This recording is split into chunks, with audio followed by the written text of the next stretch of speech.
Hello, everyone, and welcome to Canadians with Disabilities and their Allies. My name is Brent Frain. I'm the host, and the show is also known as PWD Allies Podcast. Check it out on your favorite app where you find it best suited. Today, I have Karla Verschoor. If I pronounce your name right, Karla? It's Verschoor. Verschoor. I almost got that. I was like, Verschoor. I didn't want to say your name wrong, your last name. It's a tricky one. It's a tricky one. Yeah, it's such great pleasure having you join us today. And Karla is actually from Inclusion BC. It's a great pleasure having you on. And the last time that I saw you was in front of the BC legislature under the big tent with a lot of other advocacy groups. Today, for everyone tuning in, today is season 2, episode 1. So this is a great pleasure having you join us today, Karla. Oh, I'm so happy to be here. So happy to be here. Yeah, so yes, and thank you for coming on. So there's lots to dive into today. We're going to talk about the upcoming BC budget. Do you think that there's going to be anything in the BC budget that you foresee for people with disabilities in the province of British Columbia? Oh boy, I hope so, Brent. I know what I'm going to be looking for in terms of the work that Inclusion BC does. Would it be helpful if I just kind of like share my wish list for the BC budget? Sure. Yes. So we're a little bit of a different organization because Inclusion BC is a provincial advocacy federation. So we have members sprinkled throughout the province, and we also work across a lifespan. So from the twinkle years to the twilight years. So when we look at the BC budget through a disability lens, we're looking for things in lots of different places. So some of the pain points that we see, and we would like some investment and some intentional investment with a targeted allocation to things, right? So definitely we talk about $10 a day childcare and inclusive childcare, but one of the things that we're seeing at Inclusion BC is that does not include all children. And that many children with disabilities are being kind of systemically excluded from childcare programs because there isn't targeted funding, both around the additional supports to be there, as well as the capacity of early childhood educators to support all children in their environment. So we're always looking for money there. And as you kind of follow the chronological age, Inclusion BC has an individual and family advocacy program that supports about 1,200 people per year. So 600 or over half of those callers are usually parents whose children that are in the K-12 system are being excluded from their neighborhood schools and classrooms. So we would really like to see some targeted investment in supporting inclusive education and building inclusive schools. As people graduate out of the K-12 system, then we get into more disability-related supports and the persons with disability benefits, which is, I think, where you and my interest and your interest really align, which is why we met outside of the provincial legislature. Like, we really, in a country as wealthy as Canada, in a province as wealthy as BC, it is an atrocity what our income support rates are at right now. So, and do you think a disability disappears at 65? Gosh, no. But I think the reason why people start talking, but there's, I'll just answer that question, Neil. No, I do not. But it's certainly one's life and quality of life would be a lot better when they turn 65 if the supports and services and income that they needed to live a healthy life were there, right? Like the longevity and health and wellness of people would be significantly better when people hit 65 if they're supported throughout their life. So absolutely. it's kind of a weird phenomena, right? Because some supports kick in at your 65 that you probably could have needed when you were 45, right? But Yeah. aren't available for you. So it's like Yeah. neither one of those systems work particularly well. And they're both kind of run from a scarcity model. So it's hard to compare them because I don't really think either one are fully meeting people's needs from our experience as frontline advocates. But well, especially when you have like the GIS and OAS and CPP for seniors, as we know, I mean, the GIS is extremely low. I think it's maximum in all total. I think it's like $1,800 a month to live on. And as we know, like the market rents right now are, well, I mean, depending on the community, but you're looking at no less than $2,000 a month. I mean, that's just for rent. I mean, then you got your hydro and your living expenses and your disability resources and needs that you have on top of all that. So you're probably looking at a ballpark figure just to maybe live comfortably for $5,000 a month. yeah, the number of seniors that are experiencing severe food insecurity, housing insecurity, Yeah, it's gone up. yeah, isolation and loneliness due to those factors. Like Yeah. it's definitely, there's a pretty acute crisis there. And we So- see that in most social programs, it's showing up there Yeah. in large numbers where there's huge strain. And So- particularly the community that I live in the Joyce Collingwood, one of the most significant issues of our community is food insecurity for seniors. Yeah. It's a very real issue that it probably doesn't get the attention that it deserves. There's a huge uptick right now on the food banks usage for sure. And the shelves are actually becoming very bare at food banks. Yeah. Oh, go ahead. Sorry, I keep looking for a spot to. I was going to say, Brent, the point that you always make on the podcast, and I think it's a great one, is our social assistance is set up in a way that it's like it's pitting disabled against disabled, and it's like, well, you deserve a subsidized rent, and then but you deserve to pay market value, and Right. and and now we have, even like, if you wanted to pit disabled against the elderly, you can do that now too, because you can say the elderly deserve a bus pass but the disabled don't, and Right. all this kind of like infighting between like who deserves what, but it's like you're actually pitting like disabled against disabled and disabled against elderly, and it's like you deserve this pile and you deserve this pile over here, and nope, and none of the two shall mix, and it's just like, are you crazy? It's just like, it's just nuts. Yeah, go ahead, Brett. Sorry. Yeah, it definitely is a good point on that, Neil, and thanks for bringing that up, because yes, I do talk a lot about that. It's the individuals that are in BC Housing, it's contracted out of BC Housing into other subsidized housing service providers. Sure, people, I mean, who doesn't want to have cheaper rent? I think this day and age where housing is basically the critics call it a housing crisis. I call it a housing emergency, and it needs to be treated like a housing emergency because the rents are not going cheaper. People on disability assistance in the province of BC get maximum $500 for their shelter. Now, not all PWD got that $125 increase in the February 28th, 2023 budget. Now, the ones in subsidized housing did not get it, or if your rent did not go above that threshold above the 375, if you did not indicate that your rent didn't go up, which everyone's did in market housing. So most people did get that, but the ones in subsidized housing did not get that 125. Now their costs have gone up, extraordinary costs. I mean, sure, they get subsidized rent, and which is great. I think everyone should have an opportunity of having their income tested to 30% of their income, rent geared to income. Now, but the cost of living has gone up for your disability related equipment, cost of food, any kind of resources, everything, as we all know, has gone up right through the roof. Now, I think that everybody should have received that 125 across the scale. And of course, there'd be arguments where people say, well, they're in subsidized housing. Why do they need 125 extra? Why wouldn't they? I mean, Yeah, yeah, it's not a conversation that I think has a valid point. Right? Like I yeah, don't think that anyone could make the argument that someone living on persons with disability benefits could not benefit and their quality of life would not benefit for exactly. an Yeah. additional increase. So it is a weird argument to make.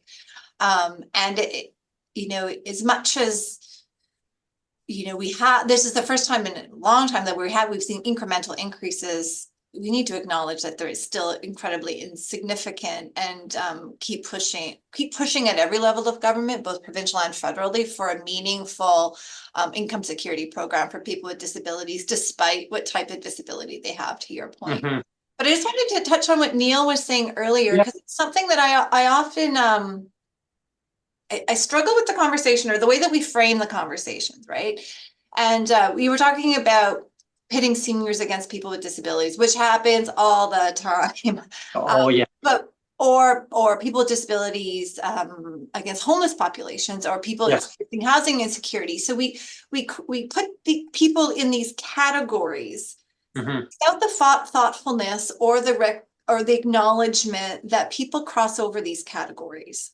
Mhm. Obviously, people with disabilities age and are represented in the seniors population, as are people with disabilities represented in the homelessness population. So when we define people using these narrow criteria, I think we develop programs and services and initiatives that really don't meet the needs of the demographic more broadly. We're looking at individual characteristics such as age or disability or housing security in isolate as if they're isolated criteria, which they're not, right? They're not. And that's always does a disservice to the conversation in my mind when we try to separate or put people in these categories so kind of systematically, because that's not the way life works. And it's definitely not the way lives unfold. So I always struggle with that conversation. Yeah, me too. I think a lot about that on a day-to-day basis.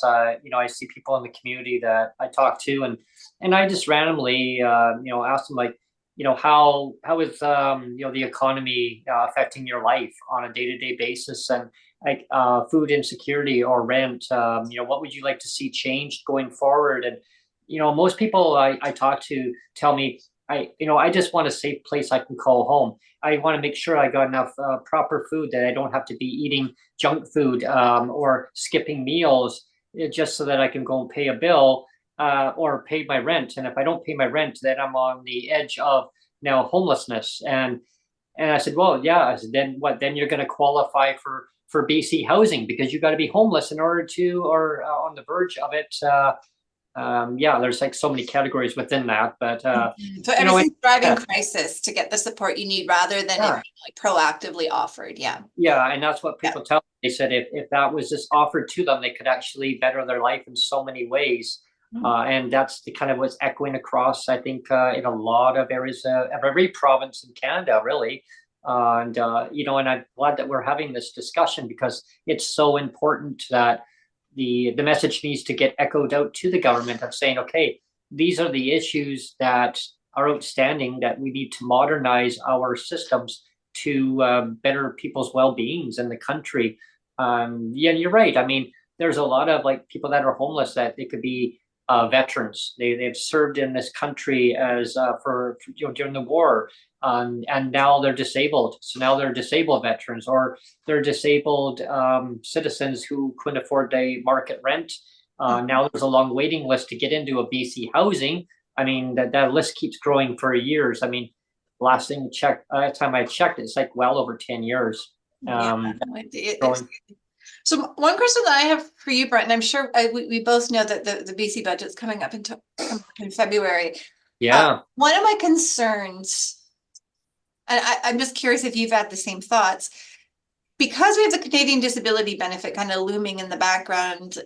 Do you think that the provincial governments are kind of holding off on any meaningful investment for PWD benefits while they're waiting for the Canadian disability? That's one of my concerns. That is yes, actually, I do a lot of soul searching on that too, and and really kind of crunching down the variables on it.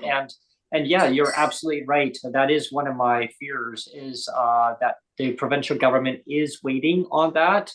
And I think it's the federal government had said, probably told them that, yeah, we're working on this, it's coming soon. And then they keep delaying it. So now it's the opportunity of saying, oh, well, we don't have to put anything in the budget because the federal government's going to do this.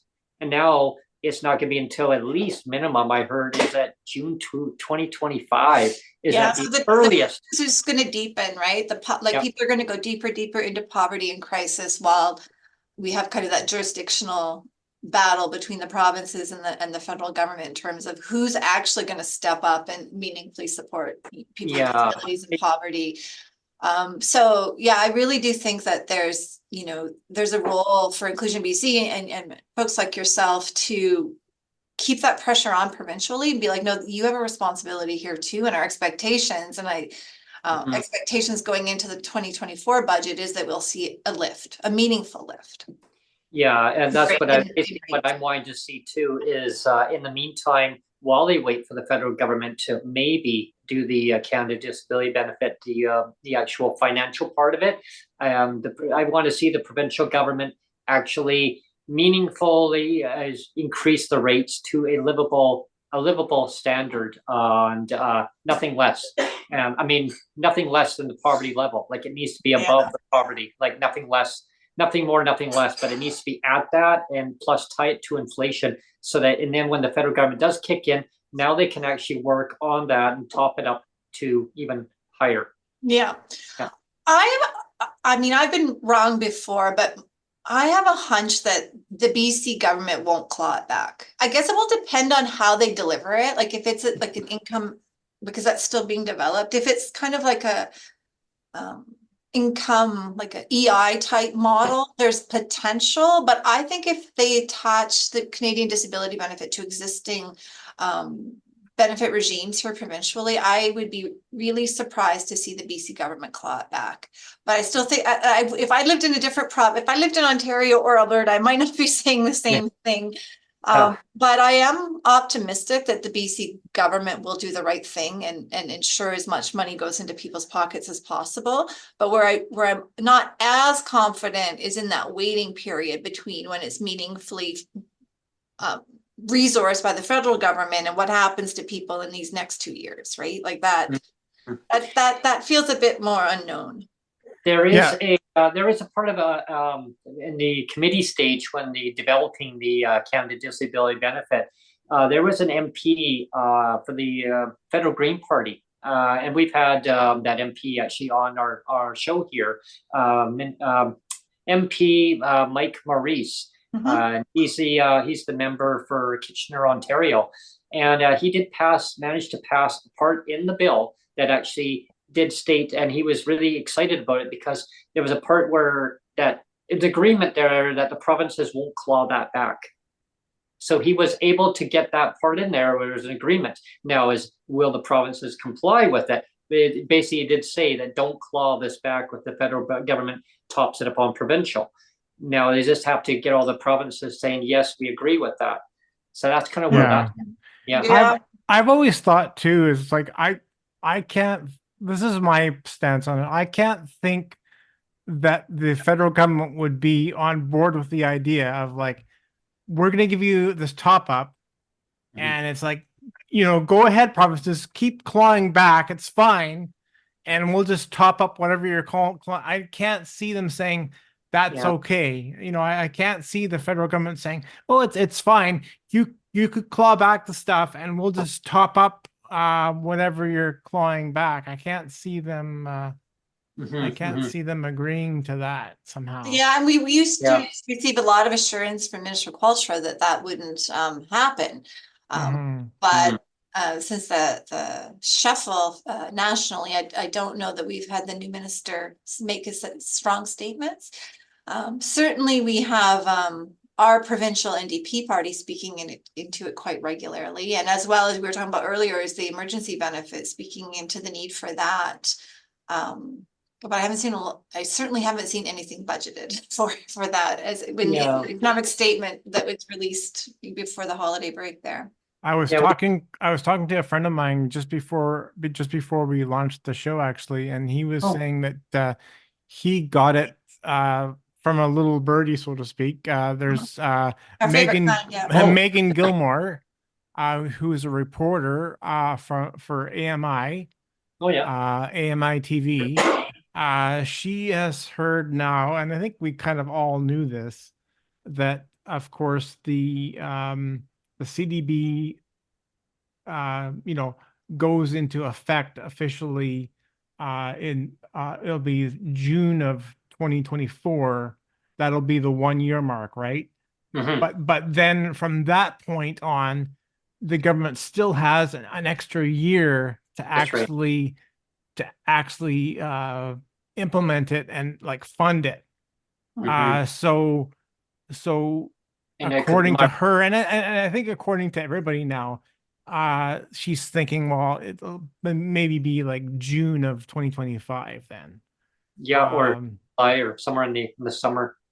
well, I don't think they can push it much higher than that, but I mean, I will The see. amount, But the amount is still absolutely, yeah, the amount's Wow. you still know, not. an So unknown.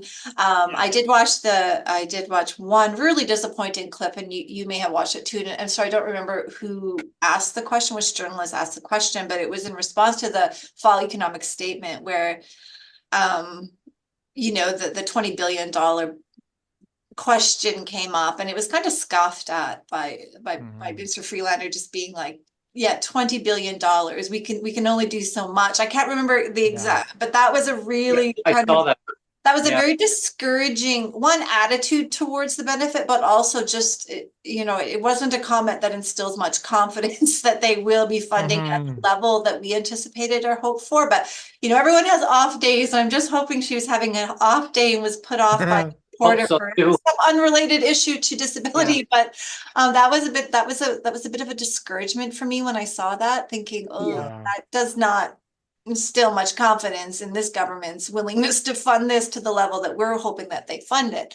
But Inclusion BC is a member of Inclusion Canada. So as much as we work in allyship with our national partners, we do try to focus our efforts on provincial systems and provincial advocacy and provincial investment. So really wanting to keep our expectations high of the BC government in terms of what they're Yeah. investing, and particularly as we see this increasing conversation about the missing middle when we're talking about our housing crisis. That always concerns me when we're developing responses or strategies that come straight down the middle of Yeah. our population base, rather than thinking like in terms of inclusive design or planning to the margins. Yeah. Because we know usually where that leaves people with disabilities, right? Particularly those that are most marginalized by our systems, when our strategies are designed in nature to hit people in that middle, that missing middle, and the middle income bracket. So really right now, our conversations with the Ministry of Housing as well as Social Development Poverty Reduction is that conversation about plan for equity. Like, Mhm. I can't count the number of times I've said that or hashtag that, or Yeah. but I don't know how to get into that conversation that's so heavily endorsed by the working middle class, and obviously the need for housing security there as well. Mhm. What implications that has for the margins. Yeah. I was Mhm. always like, One plan for equity, think about everybody. Yeah. Like, Yeah. stronger BC for everyone. Is it for everyone? Like, just pushing that question when we hear Yeah. these blanket statements, Yeah. but then we read the fine print and people with disabilities aren't there. Yeah. One It's one thing that we could left out, it's like, There's yeah. a list, and then it just Yeah. stops short of people with disabilities. It's then, yeah, magically disappears. Just poof. Yeah.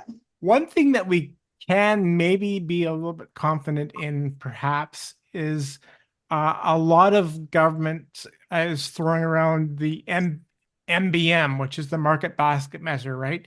And even when we had Sheila Malcolmson on, who is the minister for in BC here, the Minister of Social Development here, she has thrown around her as well. MBM is what they're targeting, right? So Yeah. if we go by that, Mhm. and we trust that Sheila Malcolmson as well is looking at the MBM measure, then the current measure is around $2,100 a month, roughly, maybe between 21 and 22, right? Probably we want to gear towards the lower, because we know the government's always going to go to the lower anyway. So let's say maybe worst case scenario is like $2,100 a month. So even if we go with that, already that's a good, because right now the disability amount now in the province is around $1,300 for a single, right? So going from 13 to 21, that's a pretty significant jump. I mean, that would be pretty transformative for, you know, a fair number of people, provided that they open it up, as you said, Karla, they open it up to enough people, and they don't disqualify you, you know, so that's a significant jump going from 13 to 21. So I didn't see your show with Sheila, but or Minister Malcolmson, but was the idea that is the direction they were going, is to bring persons with disability rates up to market value? Like, I have never. That would be so exciting when they have the CDB. I think that's the conversations that she's been having behind the scenes with the federal government. The understanding is that the CDB would bring it up to the level of the top up of $2,100 a month. You know, in the briefs that we've submitted in our conversations with members of parliament, we've been pushing that to 2023 just to take into account the additional disability related costs, right? Like, so it should be more. That's one that, as an economic indicator, I don't think it fully that's one of the weaknesses of it, but it is 21 would be huge significant increase for people, and 23 would even be better, and index would even be better, and there was lots of big discussions at the beginning when the CDB was launched, and a lot of people in the disability community across the country of organizations, we all kind of thought, well, you know, hey, this is a provincial amount, now the federal is going to give this amount, so it's going to be that plus that, and people are like, wow, that our rates will be like $28 over $3,000 a month. And then the federal government kind of quietly says, well, hang on, put the brakes on. No, we're gonna combine these two. It can't be any more than maximum the MBM. They're gonna go with a low number. Yeah, exactly. But it does sound that they are targeting the MBM. But they're going to go with the lowest MBM possible. You know that's going to be true. Up to the poverty level, though. At least that's going to be, it'll be up to that level. It'll be the most significant increase we've seen in it will my be 20 years working as an ally, right? So it'll help. Like it will be significantly changing people's lives. And one of the things, even when we saw the incremental increases during the COVID, the $300, like it did make people's lives better. So if you're thinking about, you know, the jump from 13 plus to 21 plus, like 21,000 or 2,100 a month, that will significally help people. It really made a huge difference, Karla, on that $300 when they did have that. The minister at the time, Minister Simpson, was the minister, and we were living in Langley. My roommate and I, we were living in Langley at the time, and had the media come out because we were really advocating strong on that. We were actually part of the 300 to Live campaign, and so we had the media come out, and they said, well, we'd love to do a story, both of you, and asked us a question and said, so you where do you live? You live in that building? I said, yes. Now, how is it? I go, it's great. It's a brand new building. We moved in there because we had the $300, and the ministry's office had said that, going forward, they're gonna keep it. This is the amount going forward, Brent. This is your entitlement amount. This is what you need to give to landlords. So I said, oh, okay. So they said, like once they put the $300 in, it's kind of like a pilot project right now during COVID. But going forward, this is the amount, and don't worry about it. Like, it's going to stay there. They're going to put that in the budget. So we had the media come out and said, well, what would happen if they took this away? How would that change your life? And Sonia don't said, worry, I don't like the direction the story is going because I know you're No. no longer living in Langley. yeah, exactly. So Yeah. so the media asked Sonia a direct question: what would happen if we took this away from you right now? And she said we would have to move. And I said, yeah, we would have to move. And so unfortunately, we moved, and we looked around in Langley, and every corporate landlord around were saying that our income had to be around $4,500 a month minimum. They would go with minimum 4,500. They said ideally $6,000 would be ideal, but we'll go as low as 45. And I said, well, this is my entitlement. This is how much I get per month. And they said, oh, can you maybe the ministry will top it up? They're not going to give me $2,000 a month. I mean, that would be nice, wouldn't it? And they're like, well, unfortunately, yeah, my boss won't rent if to you guys. I mean, you guys seem awesome people. You pay your rent on time. But yeah. And so we got this echoing across a whole bunch of places. We took it to an MLA's office. And they're like, well, we've never heard of this before. And I'm thinking, well, wait a minute. How can you not heard about this before? Maybe they haven't. I don't know, but it just seemed kind of odd to me. So we were scrambling around, Karla, and we were still renting. And we said to our landlord, well, what if we find a place? What if we need to go and move? And like, we were still on a lease. Like, we were on our lease. We had to break our lease, and it cost us equal to what our rent was. Yeah. And that was a lot of money, but we were able to afford that because that's what we had, the $300. They took it away. So now we had to quickly say, okay, we cannot afford this now. What are we going to do? So we found a place in Victoria, a lot less in rent, but you get what you pay for. Yeah. So we're still looking. We still like the Lower Mainland, and that's one of our on our bucket list that we want to get back there. The reason why also is not just because we're familiar with the Lower Mainland, and I like Victoria. Don't get me wrong; it's a very beautiful place. I encourage people who haven't been to Victoria, come to Victoria, check it out. And I'm not It's part a of nice this place program. to visit. Yeah, you took the words out of my mouth. Yeah, it's a nice place to visit. It's a really good, awesome place to visit, but to live here for accessibility wise, for transit, it's very difficult for myself and for Sonia to get around on the transit. We take us almost an hour, but to get to Superstore from here. Or any other cheap stores. So long story short is, I find that the transit service in the Lower Mainland is more accessible for me, and for like walking distance to get to and from appointments, any other shops to go to the rec center. It was convenient. We could just go there and get some exercise in and better your health and your well-being. It was awesome. And when all that was taken away, it really took a toll on not just myself, but on my roommate Sonia. And she talked to her doctor last night, and he said, it sounds like you need to be back in Langley, Sonia. And because he had called because she had to get a prescription made, and she had to wait a day and a half to get him to call because they were so overwhelmed of a shortage of doctors, right? But that's her family. That's a whole other show. That one we could talk about. Yeah. But I mean, but getting to that, it's like he said, sounds like that's where you need to be. But it comes down to the affordability issue again. Because he says, well, Sonia, it's expensive in Langley. It's expensive there now to live. And I randomly, Karla, looked at the rental prices last night.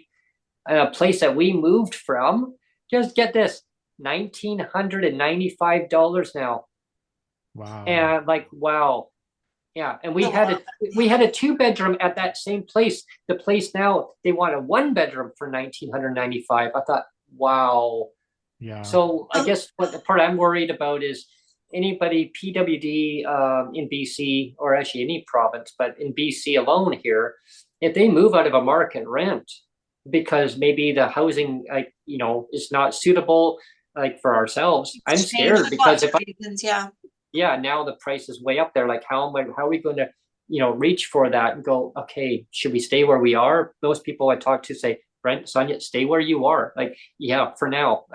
So one of the pieces of advocacy that I've every election for the last several, and as well as every budget that we go into, I think we need to acknowledge, and I think we have, that there's insufficient social housing stock, right? Like there's not enough to meet the demand as per the wait list, and that the increased demand for rentals is driving the market up.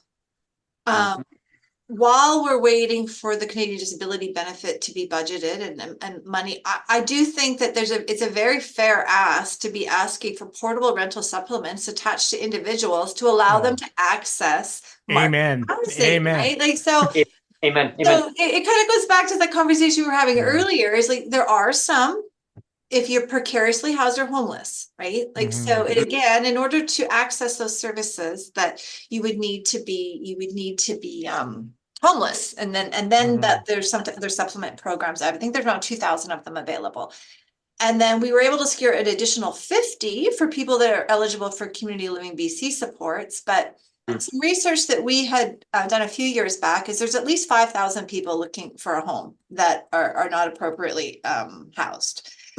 And then we went municipality to municipality, and we know that market rent has gone up 30% since the last census.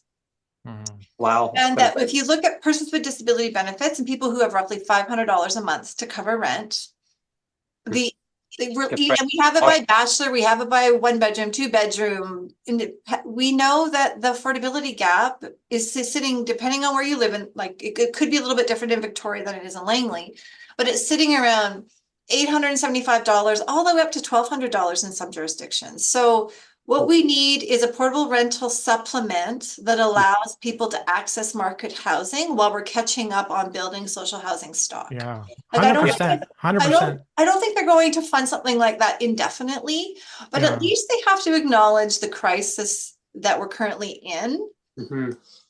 And for equity, ensure that people have a place to live.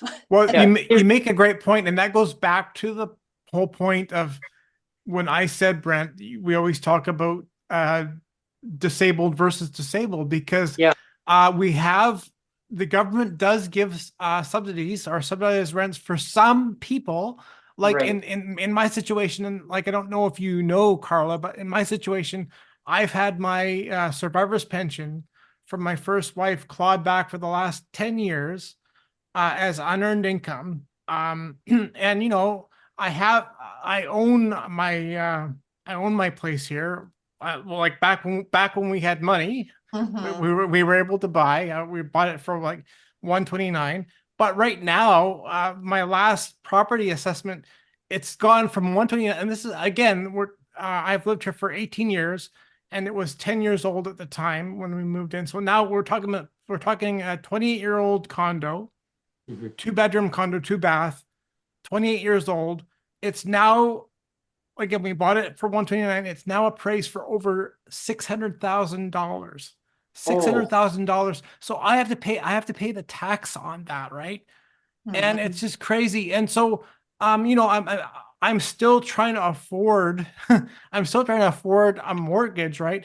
And the provincial government does have subsidies for widows and widowers, but I don't count for whatever reason. I don't count. They say, well, we're not going to give you the subsidy. Well, we'll claw you back.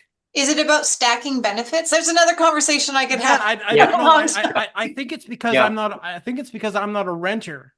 I think. I think they only give the subsidies to renters. So I think they figure if you have a house, you're and they exempt you from have you applied for some exemption to policy? Like, I'll try anything. Well, I know. Like, I mean, I've been fighting this thing for 10 years, and I just think that seems so unfair. Like, I just think the whole thing is messed up. Right? It's because you still got to pay your taxes. So I mean, that rent amount could still go toward your taxes. Like, they should be giving your cost of living is still increased regardless of how you're living. Yeah. But I mean, and again, that's what the whole thing of like disabled versus disabled, or disabled versus elderly, even, you know, like, it's like, you deserve this. There's a lot of exclusionary criteria built to systems, and I think that needs to change too. Here's another pitch though too, Karla, that when I had the minister from social development and poverty reduction on the show last year, I can't believe it's already 2024 now. I say last year, Sheila Malcolmson on. I had pitched an idea, and actually we had myself, Sonia, and Jeff Leggett, He's a fierce advocate also too. And Jeff, keep up the great work. Definitely, we pitched an idea in person, and when I had her on the show, I brought the same idea forward again. Yeah. And Sheila thought it was brilliant. And when I say brilliant idea, so here's the pitch is, now, as you know, seniors have a the Safer program. Yeah. And you got single mothers, single fathers. I mean, they should have all, even including Neil, should have that same program. But again, he doesn't have that same criteria to get it. Now it's called it's a rental assistance program. I call it RAP. Yeah. RAP. No, I always call it RAP. But yes, now the idea to Sheila that I said, people in BC Housing, they have the rental assistance program, but it's rent geared to income. Now, people that are disabled that pay market rent in the private sector. I always call it the private sector because there's always private versus public. Now, it gets confusing because even under the public sector, they can still have private sector. And I learned that from an MLA who told me that. I went, what? He goes, oh yeah, like that's where it gets really confusing. But I said, let's just call an apple and an orange. Let's just keep it that way. So in the private sector, a majority of PWD in BC pay market rent, the majority of them. Now, the pitch I had said to Sheila Malcolmson was that why don't we extend the program, those programs that are there under BC Housing umbrella over to PWD in market housing. And so she goes, well, they get the 375. I go, well, and then I said, well, yeah, and that was going up to the 500. But now extend it over. So now everyone in the BC private market housing paying the corporate landlords, but have that access to that same program. And now they can actually pay less rent. So they can put that money back into the economy rather than paying it to the corporate landlord directly. She thought that was a brilliant idea. Yeah, and it is. I mean, that's but what they should do. But here's the thing, though. Right now, how the programs are designed, Karla, is that it's based on a household income. It should be based on the individual, economy-wise, so that person has that power to make decisions for themselves, so that they're in an abusive relationship or they need to flee violence, whatever it may be. They leave. They can still have that wherever they go. Yeah, it travels. Yeah, I always call that portable. Like goes with the person versus the That's unit. another thing, Karla. Do you get into the marriage equity conversation a lot in your with Inclusion BC? I'm kind of wondering. Do you talk about that? Yeah, I mean, we've spoken into it many times. Obviously, there's it's discriminatory, right? Like so many people have had,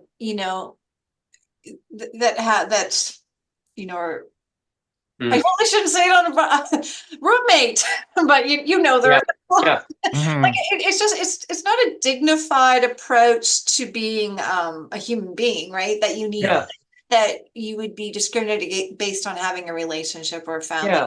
So on an individual level, we just kind of stay in our lane and hear it as as people tell it to us, because we wouldn't never want to jeopardize someone's happiness because of their cohabitating romantically or not. None of our business.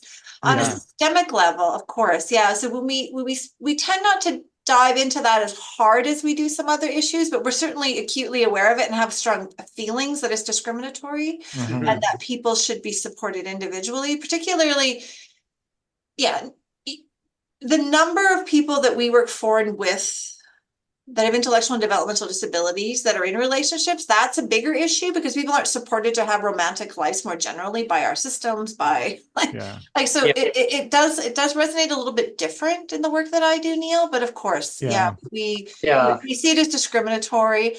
It's just another reason why people don't explore love, like publicly explore like being a complete human being and being in relationship.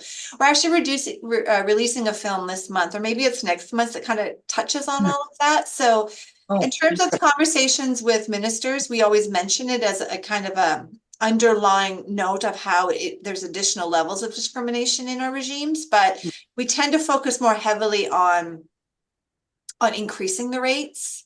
Yeah. stacking benefits, on, enhancing, not leaning so heavily always on SDPR, but other systems stepping up with Yeah. more intentionality, like health and education and like Ministry of Children and Family.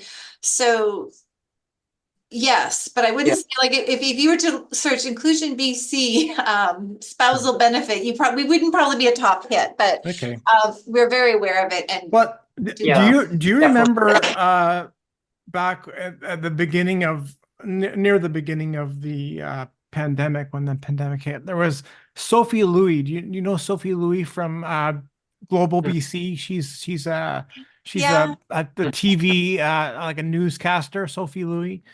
And she was, I think she did a tweet or something, and she talked about how the racial hatred, because she's Asian, and she was talking about how racial hatred had kind of gone like spiked up, because everybody's thinking, oh, this pandemic came from China or whatever, right? I think that, oh yeah, yeah. that might No, I'm remembering it now. that might have been some of the narrative anyway. So anyway, she was saying that she had really noticed a big increase in this racial hatred thing since the pandemic, and she used the term othered. She says, "I feel othered," and Oh.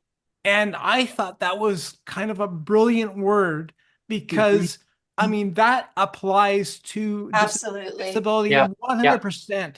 I mean, the BC government and other governments across Canada, that's what the current social systems do. They other us.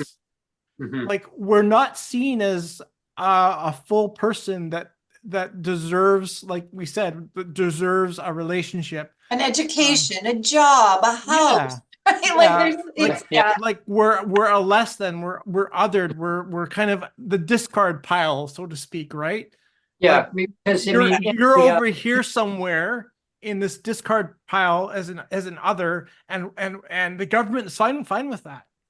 Yeah. And I and remember, giving less because of that, right? yeah, so I remember when Sophie Louis actually used the word other, and I know she was saying that from a different lens, Right. from a lens of racial. She was being marginalized by race versus disability, but the but the fact that she said, "I feel othered," like that to me, like something went off in my head as soon as she said that. It's like that is to a T. That is what disability is.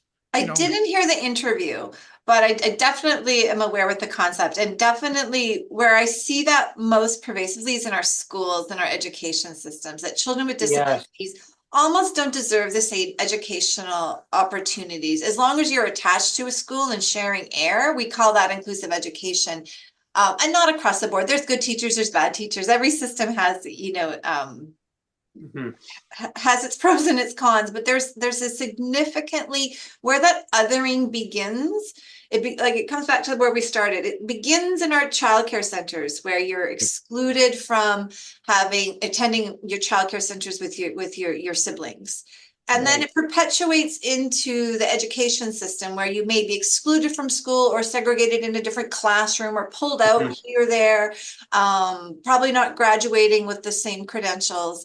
So that othering starts so early that we create this phenomenon of acceptance, that it's okay to other people with disabilities, because that's all you've ever experienced as a non-disabled person in your life growing up. Unless you are an ally to people with disabilities, it becomes this kind of one place where it's still kind of pretty acceptable more broadly to discriminate and other.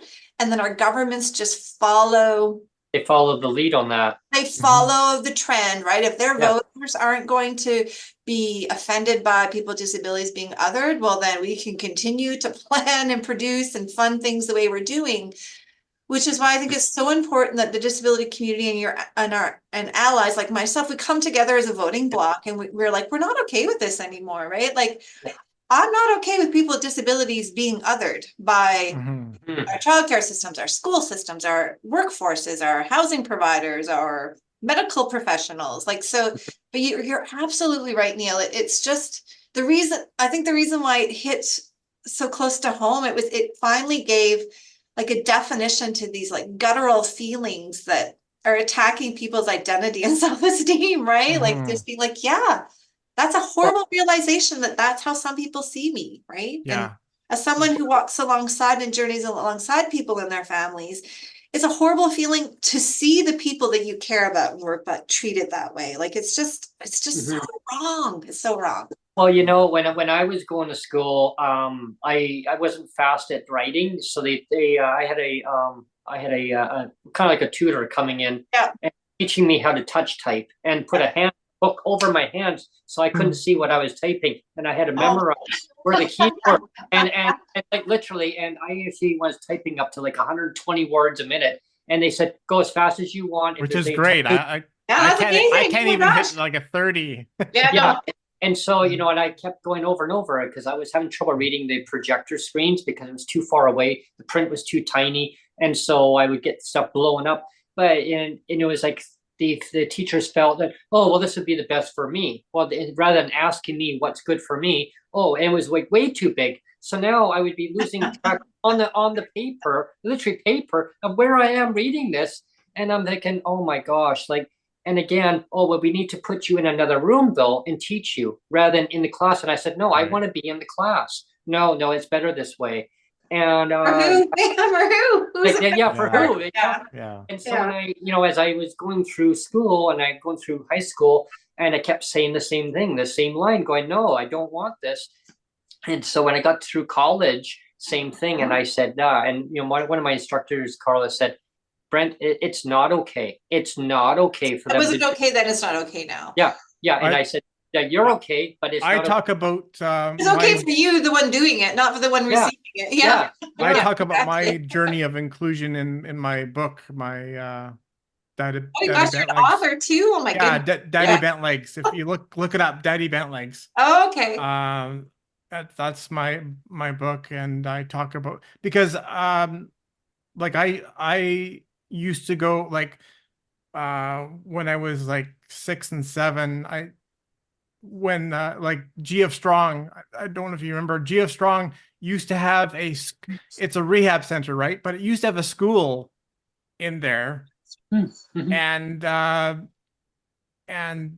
so I went to school there as well. And then but I remember always coming home, you know, because like in my home life, like I have a normal sister that would treat me like a normal sister does, and then we had like tons of kids in our neighborhood. Like I grew up in Burnaby, and there was tons of kids, and like you'd be playing like hide and seek or kick the can or something, and nobody paid any attention to my crutches at all, right? And so it was a really weird thing of going to GF Strong and being surrounded by wheelchairs and crutches and stuff, and everybody being constantly reminded of your disability and crutches and wheelchairs and things. And I said to my parents, like, and this was when I was like 7 and 8. I said, like, this just feels weird to me. So I was actually one of the first kids from GF Strong to make the jump into the regular school system. And and it went well. But I remember, that first year, especially when I first came to the school, and I went from the transition. I went from basically equivalent grade 2 to a grade 2 normal. Yeah. And at first the teachers weren't sure like if I could handle it or not, and they weren't sure if I knew the answer. And so when they would call on me and actually I knew the answer, they're like, wow, so I guess we can call on you and be fine then. But yeah, so you shouldn't have had to prove yourself, right? Like, yeah, I know. Yeah, it should have been like, yeah. Oh gosh. But anyway, you know what? We're almost at the top of the hour. Oh my goodness, you're right. That did go by so fast. Yeah, I told you. Oh my gosh. So and I mean, I think we'll have to do a part 2 and back on. You on. We might need a bit more direction. Like, let's pick a topic. No, this Yeah. was so fun. This was so fun. Thanks for like what a wonderful conversation with the both A of good you. way to kick off. So honored to be your the first guest top of of the year, too. 2024. Yeah. Oh, I'm totally honored to have you on. This has been great. One thing, just kind of for us to wind down on the session here too is, I'm going to dive into next time when we have you on, but I'll give everybody a little sneak peek of it. Is I want to talk about ADHD and other conditions with people with disabilities have in the school system, autism. I know a couple of people who had just recently moved from BC to Manitoba to Winnipeg, and I had them recently on my show, and they had to move because of environmental issues and also the cost of living, which now pushed them out of BC. Yeah. So they moved to Winnipeg, and I have a feeling they're going to be back because they had moved from there to here because of the weather. Winnipeg, right? I've never been there. My dad lived there, Karla, and I saw him when I was a kid, but I didn't go there in the winter. And I said, I want to come there in the winter. He says, no, Brent, you do You not. You do not want to go there. I said, yes, I do. He goes, no. Just And once. so I asked these friends that I know, and they said, trust me, you don't. Your dad's right. And I mean, God rest my dad's soul, but they said, trust me, you do not want to come here in the winter. Well, one of our members is the ADHD Society. If you're looking for future guest, Brent, I'm sure they would be happy to come and speak about their experience. Sure, if you can maybe forward them on the Neil. Sure, that'd be great. Yeah. Yeah, because I think more advocacy and awareness on all the inequalities on how people with disabilities are treated in the school system. As going through the school system, as we all have, I mean, as we all know, I mean, there are a lot of inequalities, and there's ways of redoing the whole system, of recognizing that nobody should be left behind. One of my dreams for 2024, hopes for 2024, since it's the 2024 show, is that the BC Human Rights Commission does an inquiry into the state of inclusive education. Yeah. I think we need to take a deep look at what we're actually doing there, and I'm really hoping that the commission will be an ally in that. So, praise to PWD benefits and inquiry into inclusive education are my hopes for 2024. Well, one good thing is I learned from the minister when we had her on previously last year, is that something to look forward to is we have a state-of-the-art computer system coming forward in 2025, and it's going to be able to handle big giant payouts and everything else. So I guess we'll see what happens there. I don't know. Yeah, it doesn't seem super relevant, but I guess there's I don't know. Maybe an extra big payout for you and me, Brent, in there. I always say the devil's in the detail. That must be what they're talking about. Yeah. Well, we'll find out if there's any more updates on that. Sure. When we have on, we'll next. Yeah, but thank you so much. We're always looking for lived experience stories. So this being the first show of the year, we always put a call out for more lived experience stories. So anybody listening and anybody wanting to come on the show talking about their lived experience, we'd love to have you on.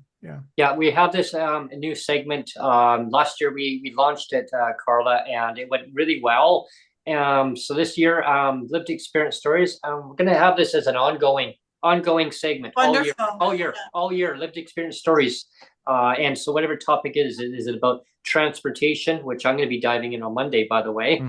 We talk about transportation. Is it about accessible? Is it accessibility? Whatever the topic is about accessible for you. Is it about housing accessibility? Is it about businesses, about education? Like you name it, affordable housing. I mean, I don't know who doesn't touch on that one. Yeah, right. Is it about pink unicorns? Yeah, right behind me. I'm wondering what that pink unicorn is, Karla. I see that in your previous shows. I always say that's just magic, hey? It's just poof. It's just, I need one of those in my background. Spice it up. So one of the things about the lived experience stories, do they invite their allies to come like co-present with them? Yeah, we have a round. That's wonderful. We have round tables. Yeah. Wonderful. Yeah. It's wonderful, and I thought of this idea too, and I said, and with Neil, we kind of worked on that, and we said, we're going to have are certain dedicated people that are going to be on there always, and then they're going to chime in. So when I talk about transportation on Monday, they're going to give me feedback and saying, yeah, yeah, this is what I go through, and then from that point on, they may say, hey, you know what, I want to actually be on and actually talk about this. So everyone's Fantastic. You guys just keep doing what you're doing. It's amazing. Yeah. And that was the vision that I came forward with when I presented. I talked to Neil about way back in 20. Geez, it seems so long ago. That does. 2021, and I said, like, yeah, like I want to do something about lived experience, and like, how do I do this? Like I knew like I wanted to do something and bring people together, and it's just been a great success going forward, and it just keeps on, the momentum keeps going, ticking faster forward, and more people joining in and bringing what they go through on a day-to-day basis to the show. I think it's so important to talk about. Absolutely. Yeah. And I tell people, like, if you don't want to be on camera, like they can mute your picture, whatever it is. And you didn't give me that option. Well, we want to see your face though. I'm kidding. Yeah. And then, so I want to thank you so much, Karla. The pleasure is mine. Thank you. Thank you. I'm sure I could talk about this thing for days, as I'm sure both of you can. Me too. I just keep going. Well, you were worried that you couldn't speak for half an hour. You said, I know. That's too long. No, you're right. But here we you are. are 100% right. That flew by. Yeah. It's like I said, a wonderful way to wrap the first week of 2024. So yeah, and great gratitude to both of you. Yeah, and you're the first guest on the second. Lucky second me. season. Lucky me. Yeah. Yay. Thanks, Karla. Okay. Send you both vibes. Bye. Okay. Bye. Thanks. Bye, everyone. Thanks everyone for tuning in.